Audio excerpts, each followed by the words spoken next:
নমস্কাৰ বোলো সকলোকে পুনৰবাৰ আপোন চৰ্চৰ অন্য এটা ভিডিঅ' লৈ স্বাগতম জনাইছোঁ। আপোনালোকৰ বাৰু আধাৰ কাৰ্ড আছে নে নাই? যদি আধাৰ কাৰ্ড আছে আপোনালোকৰ কাৰণে এটা বিৰাটেই ভাল খবৰ ওলাই পৰিছে। বিৰাট এটা ভাল খবৰ ওলাই পৰিছে যিসকল লোকৰ দেখি আধাৰ কাৰ্ড আছে। তো আধাৰ কাৰ্ড যদি আপোনালোকৰ আছে তেন্তে ভিডিঅ'টো সম্পূৰ্ণকৈ চাওক। আপোনালোকৰ কাৰণে ওলোৱা ভাল খবৰটি কি মই আজি আপোনালোকক সেই সম্পৰ্কতে জনাম। তো মই শ্ৰীপাঞ্জ গগৈ, আপোনালোকে চাই আছে আপোন চৰ্চ। আহক আৰম্ভ কৰোঁ আজিৰ ভিডিঅ'। আগৈছোঁ আজিৰ খবৰটোৰ ফালে আগবঢ়াৰ আগতে লাইক এটা কৰিবলৈ নাপাহৰিব আৰু চেনেল যদি এতিয়ালৈকে ছাবস্ক্ৰাইব কৰা নাই তেন্তে চেনেলটো ছাবস্ক্ৰাইব কৰি ল'ব। আধাৰ কাৰ্ডৰ এটা নতুনকৈ এপ্লিকেশ্যন মুকলি কৰিছে উদয় তৰফৰ পৰা, য'ত নেকি আপোনালোকে এতিয়া আধাৰ কাৰ্ডৰ কিছু কাম আপোনালোকৰ ঘৰতে থাকি চেঞ্জ কৰিব পাৰিব বুলি জনাইছে। কিছু আপডেট আপোনালোকে নিজৰ ঘৰতে বহি এতিয়া আধাৰ এপ্লিকেশ্যনটোৰ জৰিয়তে কৰিব পাৰিব বুলি জনাইছে।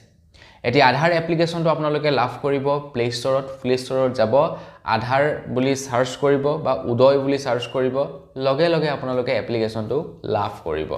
নতুনকৈ আধাৰ এপ্লিকেশ্যন মুকলি কৰা হৈছে আৰু সেই এপ্লিকেশ্যনটোৰ জৰিয়তে এতিয়া কিছু কাম আপোনালোকে সহজতে কৰিব পাৰিব বুলি জনাইছে। যেনে কি কাম আপোনালোকে কৰিব পাৰিব সেই আধাৰ এপ্লিকেশ্যনটোৰ জৰিয়তে। উদয় তৰফৰ পৰা জনাইছে আপোনালোকে নাম কাৰেকশ্যন কৰিব পাৰিব, এড্ৰেছ আপডেট কৰিব পাৰিব, ডেট অফ বাৰ্থ কাৰেকশ্যন কৰিব পাৰিব, জেণ্ডাৰ আপডেট কৰিব পাৰিব, মোবাইল নাম্বাৰ আপডেট কৰিব পাৰিব আৰু ইমেইল আইডি আপডেট কৰিব পাৰিব।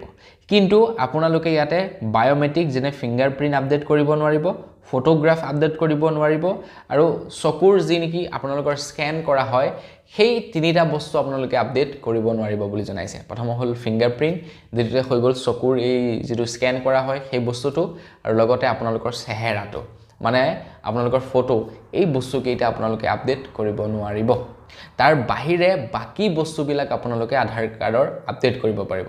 নাম আপডেট কৰিব পাৰিব, ডেট অফ বাৰ্থ আপডেট কৰিব পাৰিব, mobile number, email ID, address, সকলোবিলাক বস্তু আপোনালোকে এতিয়া সেই এপ্লিকেশ্যনৰ জৰিয়তে ঘৰতে বহি আপডেট কৰিব পাৰিব বুলি জনাইছে।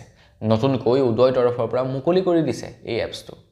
এতিয়া এনেতো আমাৰ প্ৰব্লেম হয় ন, আধাৰ কাৰ্ডৰ কিবা এটা চেঞ্জ কৰিবলৈ হ'লে আমি আধাৰ সেৱা কেন্দ্ৰত যাব লাগে চেঞ্জ কৰিবৰ কাৰণে। চেঞ্জ নকৰিলে নহয়, কেতিয়াবা এড্ৰেছ ভুল হৈ থাকে, কেতিয়াবা ডেট অফ বাৰ্থ ভুল হৈ থাকে, কিবা নহয় কিবা এটা প্ৰব্লেম যেনিবা হ'ল। আপুনি যেনিবা আপোনালোকৰ মানে পাৰ্মানেণ্ট এড্ৰেছ চেঞ্জ কৰিলে, আপোনালোকে আগতে যেনিবা আছিলে গুৱাহাটীত, এতিয়া আপোনালোকে নিজৰ গাঁৱৰ ঘৰলৈ ঘূৰি আহিলে, একদম পাৰ্মানেণ্ট ঘূৰি আহিলে। আগতে আপোনালোকে স্থায়ীভাৱে গুৱাহাটীত আছিলে, তো আপোনাৰ আধাৰ কাৰ্ডখনত যদি গুৱাহাটীৰ এড্ৰেছ আছিলে, এতিয়া আপোনালোকৰ নিজৰ গাঁওখনলৈ ঘূৰি অহাত আপোনালোকৰ নিজৰ গাঁওখনৰ এড্ৰেছ আপডেট কৰিবৰ কাৰণে আপোনালোকে মানে যিকোনো এটা গ্ৰাহক সেৱা কেন্দ্ৰত যাব লাগে বা আধাৰ সেৱা কেন্দ্ৰত যাব লাগে। কিন্তু সেইবিলাক এতিয়া কৰিব নালাগে আৰু নিজেই আপোনালোকে কৰিব পাৰিব। আধাৰৰ নতুন এপ্লিকেশ্যন যিটো, তাত আপোনালোকে নিজেই সকলোবিলাক বস্তু আপডেট কৰিব পাৰিব বুলি জনাইছে। গতিকে ভাবকচোন কিমান এটা মানে ভাল ফেচিলিটি উলিয়াই দিছে, বস্তুবিলাক সহজলভ্য কৰি দিছে, যাতে আমি সহজতে কামবিলাক কৰিব পাৰোঁ, কাৰো সহায় নোলোৱাকৈ, বা আমি সহজতে যাতে সেই বস্তুবিলাকৰ সুবিধা ল'ব পাৰোঁ তাৰ ব্যৱস্থা কৰি দিছে এতিয়া উদয়ে। গতিকে আপোনাৰো যদি নাম সলনি কৰিব লগা আছে, ডেট অফ বাৰ্থ বা জেণ্ডাৰ বা অন্যান্য কিবা যদি আপোনালোকৰ সলনি কৰিব লগা আছে, তেন্তে আপোনালোকে এতিয়া সহজতে কৰিব পাৰিব। মোবাইল নাম্বাৰ পৰ্যন্ত আপডেট কৰিব পাৰিব, ইমেইল আইডি পৰ্যন্ত আপডেট কৰিব পাৰিব বুলি জনাইছে। তো আপোনালোকৰ যদি কিবা কৰিব লগা আছে প্লে ষ্টৰত যাওক, আধাৰ এপ্লিকেশ্যনটো ডাউনলোড কৰক, নতুন এপ্লিকেশ্যনটো ডাউনলোড কৰক আৰু সকলোবিলাক বস্তু সলনি কৰি লওক। তো আজিৰ ভিডিঅ'ত ইমানেই। তো কেনেকুৱা লাগিলে খবৰটো জানি কমেণ্ট ছেকশ্যনত জনাব। তো পুনৰ এটা ভিডিঅ' লগ পোৱাৰ আশা জনাই বিদায় মাগিছোঁ। ধন্যবাদ। জয় অসম।